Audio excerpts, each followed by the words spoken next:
Welcome to Turbo Rider. Today we are diving review the 2025 Kymco AK 550 is one of the most advanced maxi scooters on the market. It combines sporty performance, high-end comfort, and modern technology, making it the ultimate choice for riders who want both thrill and convenience. Engine and performance. At the heart of the AK 550 is a 550 cubic centimeters, liquid-cooled, parallel twin engine. It produces about 51 horsepower and 52 newton-meters of torque, paired with a smooth CVT automatic transmission. With a top speed close to 160 km per hour, it offers motorcycle-like performance with scooter practicality. Handling and braking.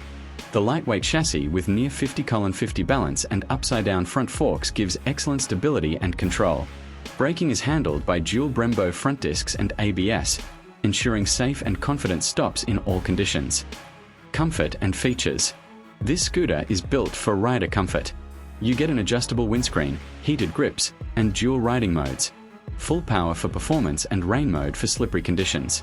The Nudo Smart Dashboard connects with your phone, giving you navigation and notifications directly on the screen. Practicality. With spacious underseat storage that can fit helmets and essentials, LED lighting, and a 14.5-litre fuel tank, the AK 550 is perfect for both city commutes and long touring rides. Conclusion. The 2025 Kymco AK 550 is more than just a scooter, it's a premium touring machine. With its power, comfort, and advanced technology, it stands as one of the best maxi scooters of its time. Like, share, and subscribe to Turbo Rider.